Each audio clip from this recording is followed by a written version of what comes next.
রহমান রহিম আল্লাহ তাআলার নামে। কালের পরিক্রমায় কোন একটি সময় মানুষের উপর দিয়ে এমন অতিবাহিত হয়েছে কি যখন সে এবং তার অস্তিত্ব উল্লেখ করার মতো কোনো বিষয় ছিল না। আমি মানুষকে সৃষ্টি করেছি নারী পুরুষের মিশ্রিত শুক্র থেকে, যেন আমি তাকে তার ভালো মন্দের ব্যাপারে পরীক্ষা করতে পারি। অতঃপর এর উপযোগী করে তোলার জন্য তাকে আমি শ্রবণ ও দৃষ্টিশক্তি সম্পন্ন করে পয়দা করেছি। আমি তাকে চলার পথ দেখিয়ে দিয়েছি। সে চাইলে আল্লাহর কৃতজ্ঞ হবে, না হয় কাফের হয়ে যাবে। কাফেরদের পাকড়াও করার জন্য আমি শেকল, বেড়ি ও শাস্তির জন্য আগুনের লেলিহান শিখার ব্যবস্থা করে রেখেছি। নিঃসন্দেহে যারা সৎ কর্মশীল তারা জান্নাতে এমন সুরা পান করবে যার সাথে সুগন্ধযুক্ত কর্পূর মেশানো থাকবে। এ কর্পূর মেশানো পানি হবে প্রবহমান এক ঝর্ণা, যার প্রবাহ থেকে আল্লাহর নেক বান্দারা সদা পানীয় গ্রহণ করবে। তারা যেদিকে যখন ইচ্ছা এই ঝর্ণাধারাটা প্রবাহিত করে নেবে।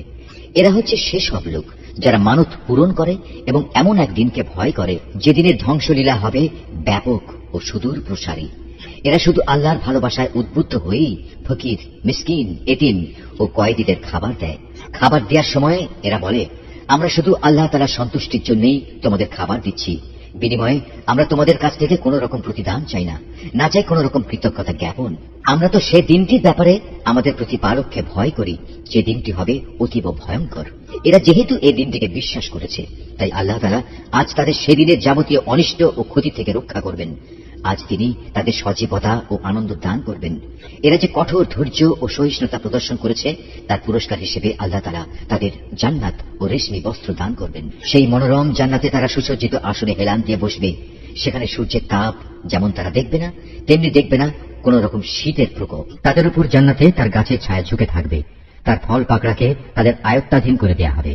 তাদের সামনে খাবার পরিবেশন করা হবে রৌপ্য নির্মিত পাত্রে আর কাঁচের পেয়ালায়, এবং তা হবে স্ফটিকের মতো স্বচ্ছ।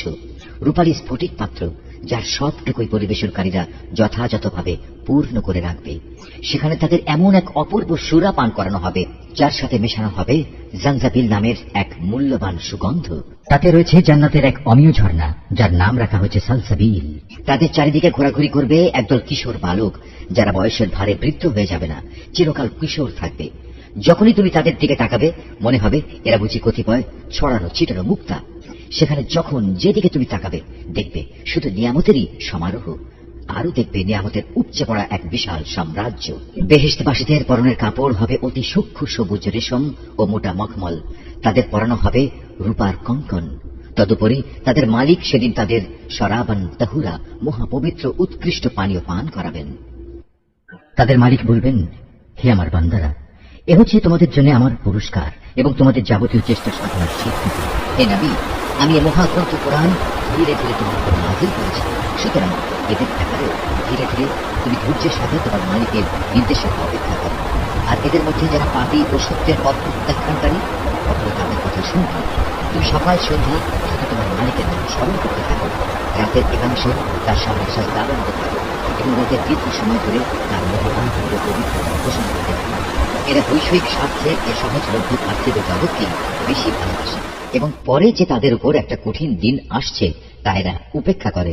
অথচ আমি এদের সৃষ্টি করেছি এবং এদের জোড়াগুলো ও তার বাঁধন আমি মজবুত করেছি। আবার আমি যখন ইচ্ছা করব তখন এদের এ শক্ত বাঁধন শিথিল করে তাদের আকৃতি বদলে দেব। এটা আমার বাণী, তো একটি উপদেশ বিশেষ। অতএব যার ইচ্ছা সে একে আঁকড়ে ধরে নিজের মালিকের কাছে যাওয়ার একটা পথ করে নিতে পারে। আর আল্লাহ তাআলা যা চেয়েছেন সেটা ছাড়া তোমরা তো কিছুই চাইতে পারো না। অবশ্যই আল্লাহ তাআলা সব কিছু জানেন এবং তিনি প্রজ্ঞাময়। তিনি যাকে চান তাকেই তার অফুরন্ত রহমতের মাঝে প্রবেশ করান। জালেমদের জন্য আল্লাহ তাআলা কঠিন শাস্তির ব্যবস্থা রেখেছেন।